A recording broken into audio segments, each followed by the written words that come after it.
Numbers 14. That night all the members of the community raised their voices and wept aloud. All the Israelites grumbled against Moses and Aaron, and the whole assembly said to them, "If only we had died in Egypt, or in this wilderness, why is the Lord bringing us to this land only to let us fall by the sword? Our wives and children will be taken as plunder. Wouldn't it be better for us to go back to Egypt?" And they said to each other, "We should choose a leader and go back to Egypt." Then Moses and Aaron fell face down in front of the whole Israelite assembly gathered there. Joshua son of Nun and Caleb son of Jephunneh, who were among those who had explored the land, tore their clothes and said to the entire Israelite assembly, "The land we passed through and explored is exceedingly good. If the Lord is pleased with us, he will lead us into that land, a land flowing with milk and honey, and will give it to us. Only do not rebel against the Lord, and do not be afraid of the people of the land, because we will devour them. Their protection is gone, but the Lord is with us. Do not be afraid of them." But the whole assembly talked about stoning them. Then the glory of the Lord appeared at the tent of meeting to all the Israelites. The Lord said to Moses, "How long will these people treat me with contempt? How long will they refuse to believe in me, in spite of all the signs I have performed among them? I will strike them down with a plague and destroy them, but I will make you into a nation greater and stronger than they." Moses said to the Lord, "Then the Egyptians will hear about it. By your power you brought these people up from among them, and they will tell the inhabitants of this land about it. They have already heard that you, Lord, are with these people, and that you, Lord, have been seen face to face, that your cloud stays over them, and that you go before them in a pillar of cloud by day and a pillar of fire by night. If you put all these people to death, leaving none alive, the nations who have heard this report about you will say, 'The Lord was not able to bring these people into the land he promised them on oath, so he slaughtered them in the wilderness.' Now may the Lord's strength be displayed, just as you have declared. The Lord is slow to anger, abounding in love, and forgiving sin and rebellion. Yet he does not leave the guilty unpunished. He punishes the children for the sin of the parents to the third and fourth generation. In accordance with your great love, forgive the sin of these people, just as you have pardoned them from the time they left Egypt until now." The Lord replied, "I have forgiven them, as you asked. Nevertheless, as surely as I live, and as surely as the glory of the Lord fills the whole earth, not one of those who saw my glory and the signs I performed in Egypt and in the wilderness, but who disobeyed me and tested me 10 times, not one of them will ever see the land I promised on oath to their ancestors. No one who has treated me with contempt will ever see it. But because my servant Caleb has a different spirit and follows me wholeheartedly, I will bring him into the land he went to, and his descendants will inherit it. Since the Amalekites and the Canaanites are living in the valleys, turn back tomorrow and set out toward the desert along the route to the Red Sea." The Lord said to Moses and Aaron, "How long will this wicked community grumble against me? I have heard the complaints of these grumbling Israelites. So tell them, 'As surely as I live, declares the Lord, I will do to you the very thing I heard you say. In this wilderness your bodies will fall.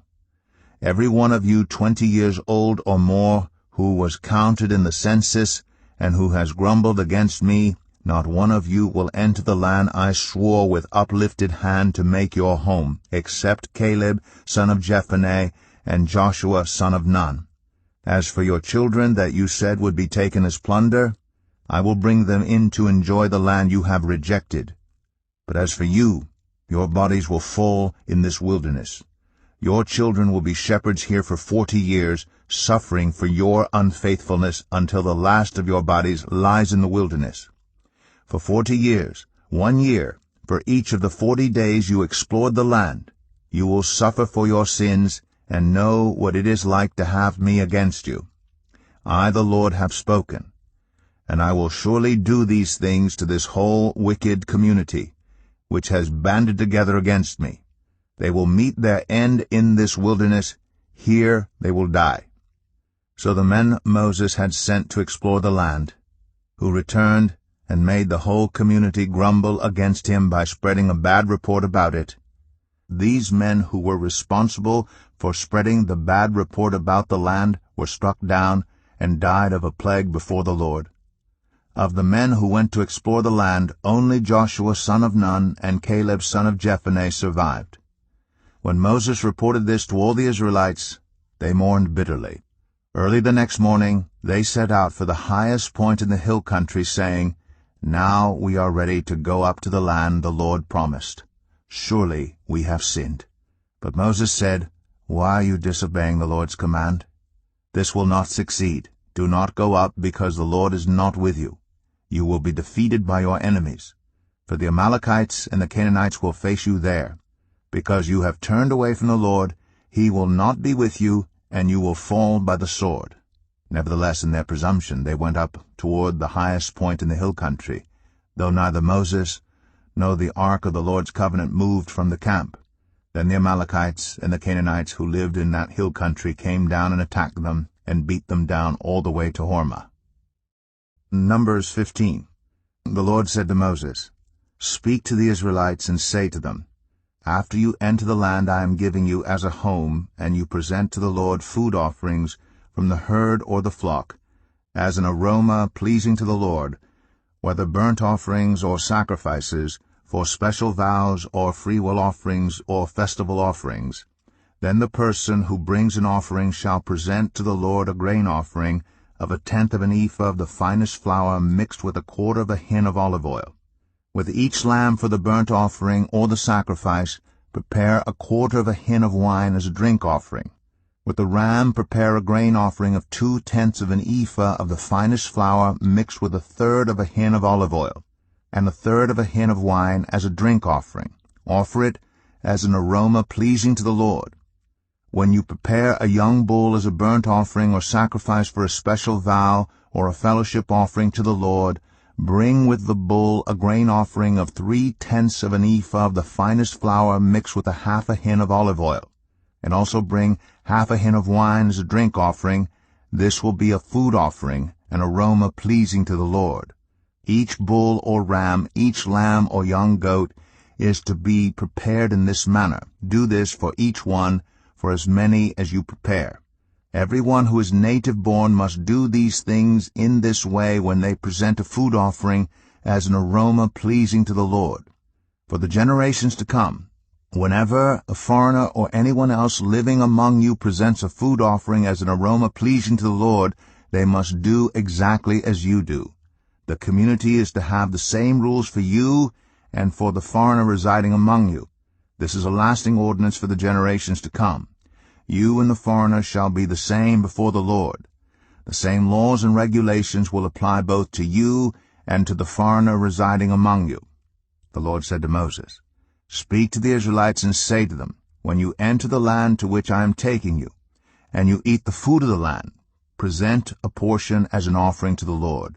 Present a loaf from the first of your ground meal, and present it as an offering from the threshing floor. Throughout the generations to come you are to give this offering to the Lord from the first of your ground meal. Now if you as a community unintentionally fail to keep any of these commands the Lord gave Moses, any of the Lord's commands to you through him from the day the Lord gave them and continuing through the generations to come, and if this is done unintentionally without the community being aware of it, then the whole community is to offer a young bull for a burnt offering as an aroma pleasing to the Lord, along with its prescribed grain offering and drink offering, and a male goat for a sin offering. The priest is to make atonement for the whole Israelite community, and they will be forgiven.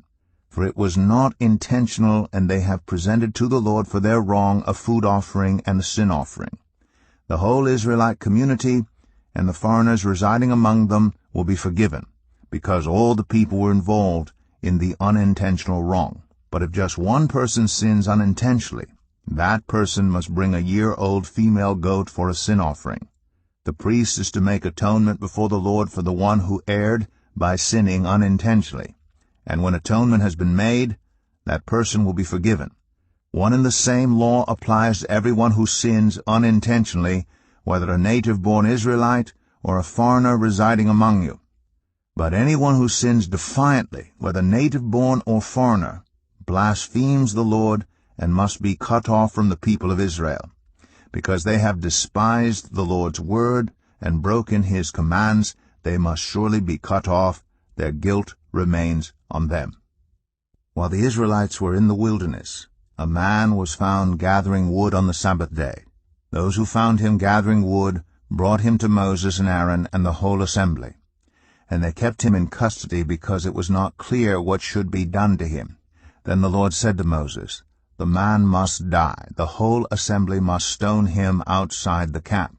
So the assembly took him outside the camp and stoned him to death as the Lord commanded Moses. The Lord said to Moses, "Speak to the Israelites and say to them, throughout the generations to come you are to make tassels on the corners of your garments with a blue cord on each tassel. You will have these tassels to look at, and so you will remember all the commands of the Lord, that you may obey them and not prostitute yourselves by chasing after the lusts of your own hearts and eyes. Then you will remember to obey all my commands and will be consecrated to your God. I am the Lord your God, who brought you out of Egypt to be your God. I am the Lord your God." Book 4, Psalms 90 through 106. Psalm 90. A prayer of Moses, the man of God. Lord, you have been our dwelling place throughout all generations.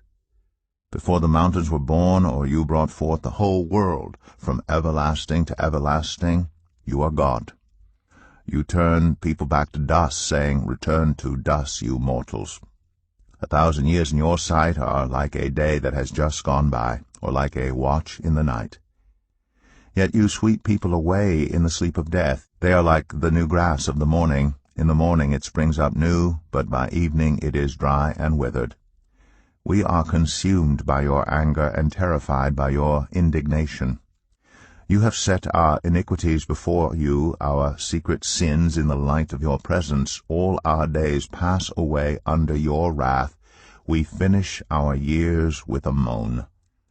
Our days may come to 70 years or 80, if our strength endures. Yet the best of them are but trouble and sorrow, for they quickly pass, and we fly away. If only we knew the power of your anger. Your wrath is as great as the fear that is your due. Teach us to number our days, that we may gain a heart of wisdom. Relent, Lord. How long will it be? Have compassion on your servants. Satisfy us in the morning with your unfailing love, that we may sing for joy and be glad all our days. Make us glad for as many days as you have afflicted us, for as many years as we have seen trouble. May your deeds be shown to your servants, your splendor to their children. May the favor of the Lord our God rest on us. Establish the work of our hands for us. Yes, establish the work of our hands.